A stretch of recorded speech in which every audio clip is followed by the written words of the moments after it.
Hey, welcome.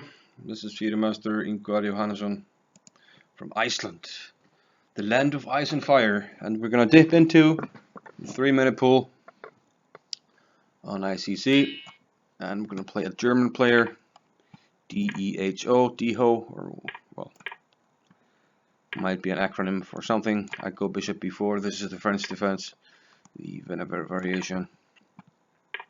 Check. And I'm gonna play this line. Queen g4 is the most critical. When we play f5, Queen g3, I'm gonna play knight c6. Not the most usual line, but I'm experimenting a little bit. King goes to f7 to cover the g7 pawn so I can develop my knight. It's actually less of an issue. You can take on c5 if you want to. The king on f7 is not much of an issue actually with the knight unable to come to g5. Gonna maybe queen a5, bishop d2. It's not threatening anything.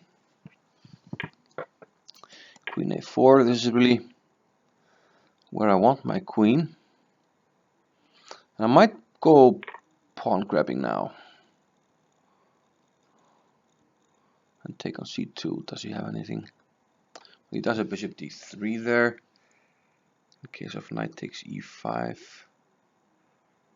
What happens?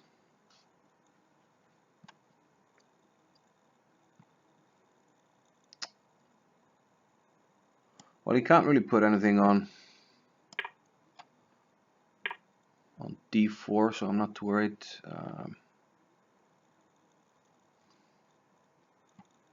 I'll win the c pawn back eventually. It's knight g6 a move. I'll take with the pawn if he takes. And at least my king is safe from any knight checks. And this might actually be a little bit tricky for him, I'm hoping.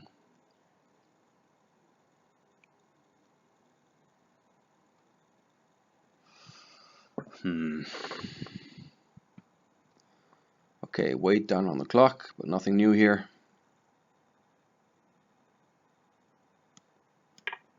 Nothing new around these parts of town. Rook b1, no threat. Maybe rook b4, although I wouldn't call that a threat actually. Well, maybe it is. Maybe it is. This looks ugly. Rook c8, rook b4 here, bishop b5. Well, I want to exchange the bishop, so I don't mind that actually.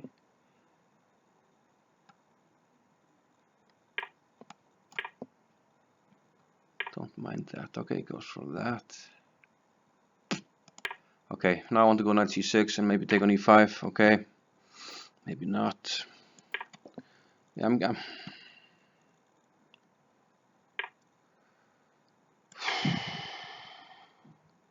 really lacking a plan here.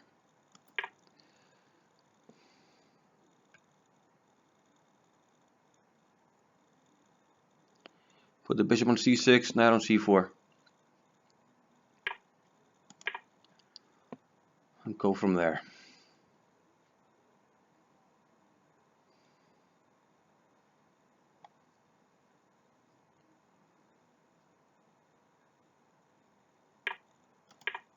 He can have the pawn, he can have the pawn if he wants. Hoping our pieces come alive now. I want to play rook h5. Rook h5. Maybe g5 would have been stronger there actually. We're going to keep this piece obviously. c4, then I just come back. And I'm very safe. I'm actually going to gamble a little bit. Maybe I should play rook h5. Time warning. Okay, we go here. Okay, that's actually not a bad plan by him. He can play rook b7, but I didn't really have a choice, did I? Oh, it's hanging here. What the freaking... Oh my god. Such a bad game, man.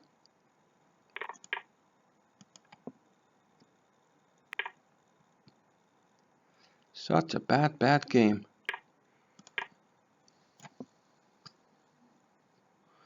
Okay, I need to get around the back rank and try to checkmate his ass. How about that?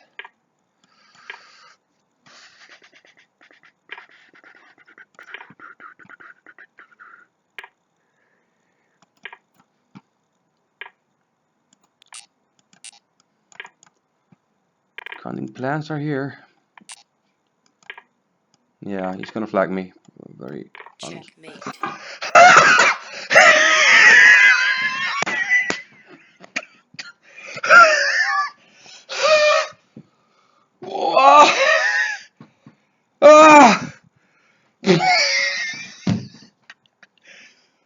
Whoa!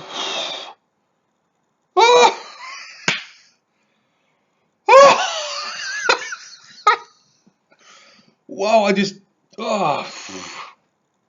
my brain almost exploded from what happened, man.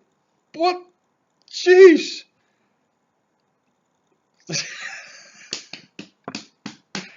Ay ay ay. Whew, can I trying to collect myself too.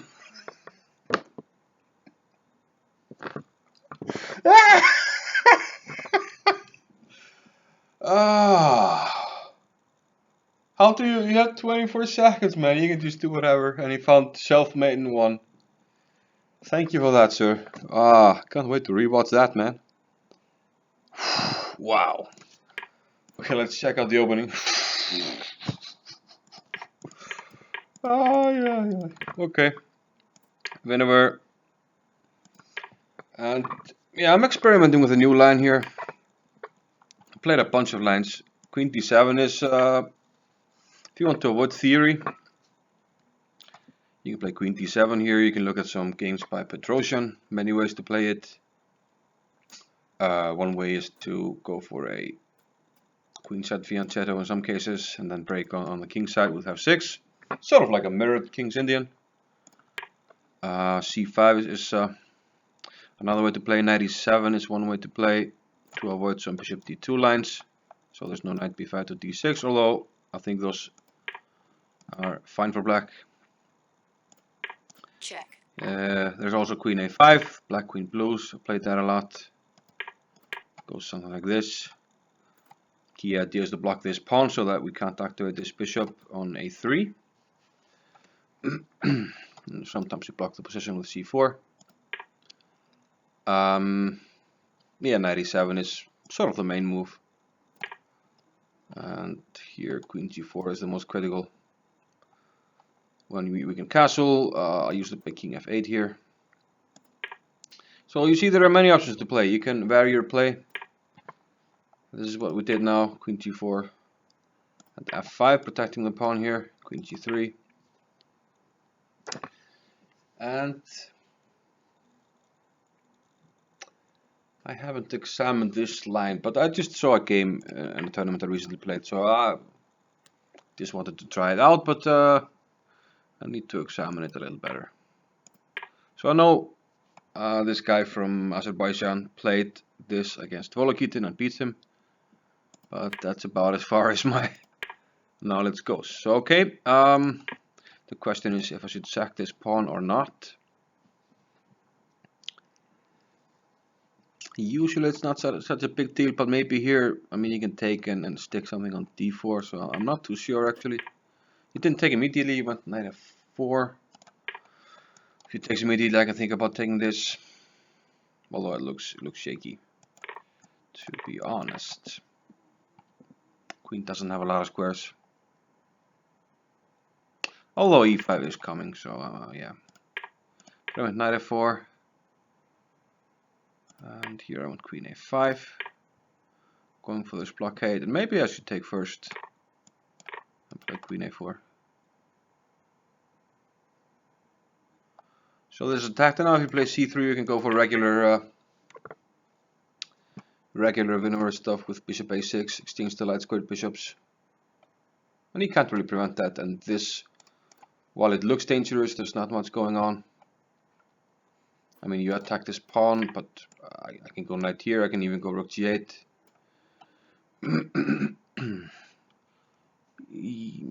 Yeah. The only thing that we have to be careful about is something like knight takes g7 and h5 when our king cover is compromised. So maybe rook g8 is the move to play here. Not g6, because then all of our black squares have become too weak. But here he can't really so easily increase the pressure. He must somehow play g4, but now I'm in time to play bishop a6. So maybe I should have played like this. Seems to me at first glance. But I play queen e4, now he takes, and yeah, I can take the pawn, it's true, but now I have to retreat. Although this is this looks dodgy, I agree, but he can't castle immediately. But maybe he can go something. Okay, this looks. And maybe king e2, threatening rook b1. Yeah, that's a good move. And the queen is in big trouble. We don't want to do that. We don't want to do that. We probably lose the queen, because if we try to go back, this is the only square, then he can play a4. And this is coming. So I don't think it's a good idea to be greedy here. So I'll try to finish development. I want to eventually capture this pawn. Okay, my king is safe, but yeah, I should have taken on d4, I think, earlier. Although this might be okay, but it's a little bit tricky to play. I had some ideas of doing something on the h file, but it seems to me like he just plays h3, and if I put my rook here, he can always go bishop g5.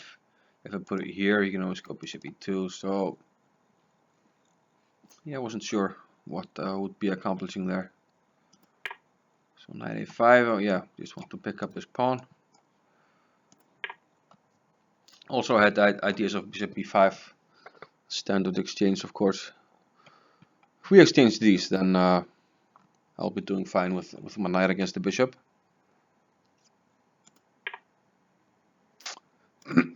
Rook b4, yeah. I was a little bit worried about this, but I didn't want to play a6. The idea of this is to prevent bishop b5, but then I realized that, okay, bishop b5 is what I want. You know, this is the strategical exchange that black is aiming for here.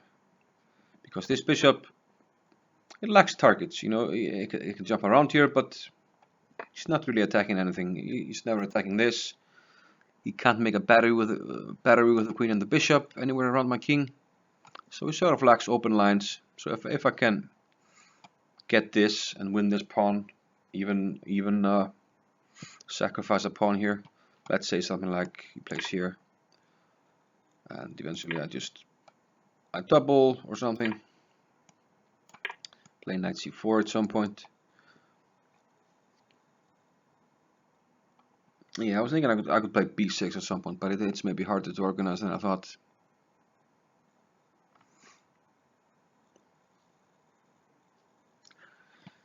But in either case, yeah, this looks fine for black. I mean, white is not making any progress, but the question is, how do I make progress though? But I think this is fine for black, actually.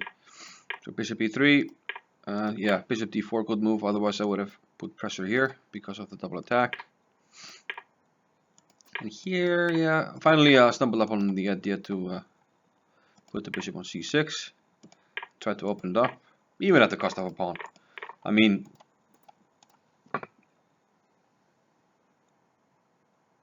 yeah, he's actually up 2 pawns, but is it such a big deal? I'm not sure.